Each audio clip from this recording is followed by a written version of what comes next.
Hello दोस्तों, तो देवभूमि ज्ञान दर्शन में आपका बहुत बहुत स्वागत है। तो आज हम देखेंगे आपके उत्तराखंड से कुछ प्रश्नों को।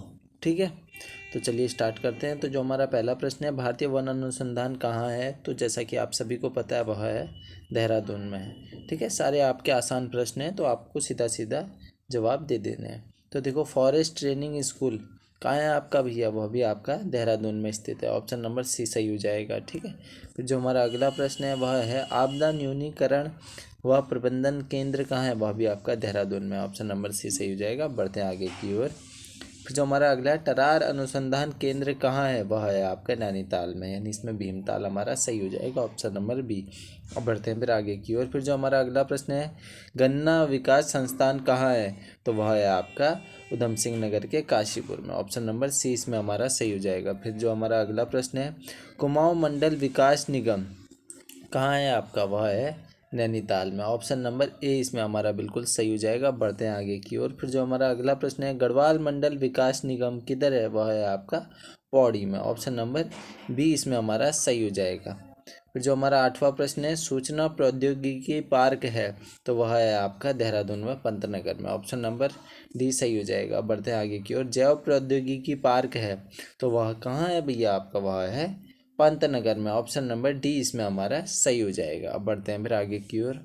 अगला प्रश्न है, उत्तराखंड जल विद्युत निगम संस्थान कहाँ है? तो वह कहाँ है भैया? जैसा कि आप सभी को पता है, वह है देहरादून में। ऑप्शन नंबर सी सही हो जाएगा। बढ़ते हैं आगे की ओर। अगला प्रश्न है, राष्ट्रीय लघु उद्योग विकास निगम कहाँ है?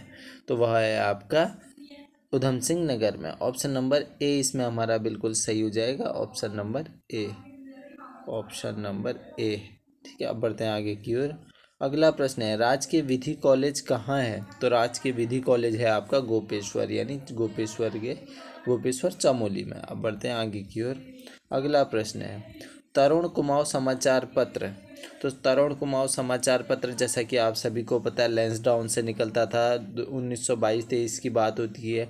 ठीक है, और यंग इटली की तर्ज पे शुरू हुआ था ये आपका। ठीक है, और किसने किया था शुरू? बैरिस्टर मुकुंदी लाल जी ने 1922 में। ठीक है, चलो फिर अब बढ़ते हैं आगे की ओर। फिर जो हमारा अगला प्रश्न है, प्रथम दलित समाचार पत्र, ये आपका पत्र होना चाहिए था। ठीक है, प्रथम दलित समाचार पत्र। तो अगर मैं बात करूं प्रथम दलित समाचार पत्र की, तो वह कौन सा था भैया? वह था 1935 का समता अखबार। ठीक है, 1935 का समता, जो कि अल्मोड़ा से निकलता है, और मुंशी हरि प्रसाद टमटा जी मुंशी हरि प्रसाद टमटा जी द्वारा ये शुरू किया जाता है। अब बढ़ते हैं आगे की ओर। अगला प्रश्न है, राज्य में वन्य जंतु रक्षक प्रशिक्षण केंद्र है, वह है आपका भैया कालागढ़ में। ऑप्शन नंबर बी इसमें हमारा सही हो जाएगा। अब बढ़ते हैं आगे की ओर। बुखाल मेला बुखाल मेला कहाँ लगता है, आपसे पूछा जा रहा है। तो आप सभी को पता है, वह लगता है पौड़ी में। ऑप्शन नंबर डी इसमें हमारा सही हो जाएगा। बढ़ते हैं आगे की ओर। अगला प्रश्न है, खनन नीति कब आई? आप सभी को पता है 2001 में आई। तो आप ऑप्शन नंबर सी इसमें हमारा सही लगा देंगे। अब बढ़ते हैं फिर आगे की ओर। फिर जो हमारा अगला प्रश्न है, अशफाक उल्ला खां की जीवनीकार कौन थे भैया? उनकी जीवनीकार तो वो लिखी थी हिमांशु जोशी जी ने। ठीक है, ऑप्शन नंबर डी इसमें हमारा सही हो जाएगा। ठीक है, अशफाक उल्ला खान की जीवनी, तो हिमांशु जोशी सही है। बढ़ते हैं फिर आगे की ओर। अगला प्रश्न है, कालाजार उपन्यास के लेखक हैं, तो वह है पार्थ सारथी डबराल जी। अब बढ़ते हैं फिर आगे की ओर।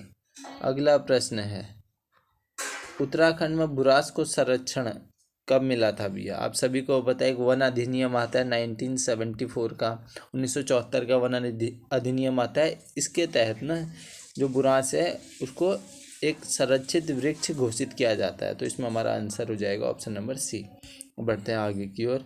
हिमालय म्यूजियम है, तो हिमालय म्यूजियम कहाँ है भैया आपका? वह है ऋषिकेश में। ऑप्शन नंबर डी इसमें हमारा सही हो जाएगा। बढ़ते हैं फिर आगे की ओर।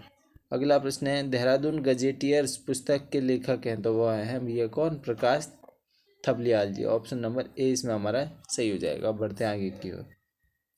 कुमाऊं इंजीनियरिंग कॉलेज है, तो कुमाऊं इंजीनियरिंग कॉलेज है आपका द्वाराहाट में। ऑप्शन नंबर बी इसमें हमारा सही हो जाएगा। अब बढ़ते हैं फिर आगे की ओर। फिर जो हमारा अगला प्रश्न है, the boy from Lambata the boy from Lambata के लेखक कौन है? तो वह है NS Thapa ji. Option number C इसमें हमारा सही हो जाएगा। अब बढ़ते हैं फिर आगे की ओर। उत्तराखंड में वंदे मातरम योजना का संबंध किससे है? तो उत्तराखंड में जो वंदे मातरम योजना का संबंध है ना, वह होगा देखो आपका गर्भवती महिलाओं से। ठीक है, गर्भवती महिलाएं इसमें हमारा बिल्कुल सही हो जाएगा। ऑप्शन नंबर डी बिल्कुल ही सही है। अब बढ़ते हैं फिर आगे की ओर। फिर जो हमारा अगला प्रश्न है, उत्तराखंड राज्य गीत के लेखक हैं, तो वो लेखक हैं कौन? हेमंत बिष्ट जी। ऑप्शन नंबर सी इसमें हमारा सही हो जाएगा। बढ़ते हैं फिर आगे की ओर। हिटो पहाड़ दिवस, हिटो पहाड़ दिवस जो मनाया जाता है मकर संक्रांति के दिन बनाया जाता है हिटो पहाड़ दिवस। ठीक है, और अगर फूलदेही आ जाएगा तो फूलदेही त्योहार को राज्य पुष्प दिवस के रूप में मनाया जाता है, राज्य पुष्प दिवस। ठीक है, फूलदेही को। चलो अब बढ़ते हैं आगे की ओर। अगला प्रश्न है, उत्तराखंड में कोड़िया खाल किसके लिए प्रसिद्ध है? तो उत्तराखंड में जो आपका कोड़िया खाल प्रसिद्ध है ना, वह है रिवर राफ्टिंग के लिए। किसके लिए भी है? River rafting. Option number D इसमें हमारा सही हो जाएगा। अब बढ़ते हैं फिर आगे की ओर। चंद राजवंश का तुगलक किसे कहा जाता है? आप सभी को पता है, देवी चंद को कहा जाता है। ऑप्शन नंबर सी इसमें हमारा सही हो जाएगा। अगला प्रश्न, लोक गायिका कबूतर देवी किस स्थान से संबंधित हैं? तो वह संबंधित हैं भैया पिथौरागढ़ से। ऑप्शन नंबर बी सही हो जाएगा। बढ़ते हैं फिर आगे की ओर। अगला प्रश्न है, हस्तशिल्प एवं हथकरघा के विकास के लिए हेतु क्राफ्ट डिजाइन केंद्र, तो जो आपका क्राफ्ट डिजाइन केंद्र है वह है काशीपुर में। ठीक है, काशीपुर में। ऑप्शन नंबर सी सही हो जाएगा। और बढ़ते हैं फिर आगे की ओर। किस बुग्याल को गढ़वाल का स्विट्जरलैंड कहा जाता है? तो वह किसे कहा जाता है भैया? चोपता बुग्याल को। ऑप्शन नंबर इसमें हमारा सी सही हो जाएगा। अब बढ़ते हैं फिर आगे की ओर और आज के लास्ट प्रश्न की ओर। गर्नी हाउस कहाँ है और किस पहाड़ी पर स्थित है? तो इसमें जो हमारा सही आंसर है वह है काला डूंगी के आयरपाटा पहाड़ी पर। ठीक है, ऑप्शन नंबर सही हो जाएगा सी। तो आशा करता हूँ इस वीडियो से आपको थोड़ा बहुत तो ज्ञान प्राप्त हुआ होगा। अगर थोड़ा भी ज्ञान प्राप्त हुआ है तो आप इस वीडियो को लाइक कर देना, शेयर कर देना और कमेंट कर देना। इसी आशा के साथ हम करते हैं वीडियो को यहीं पर समाप्त। चलिए, धन्यवाद।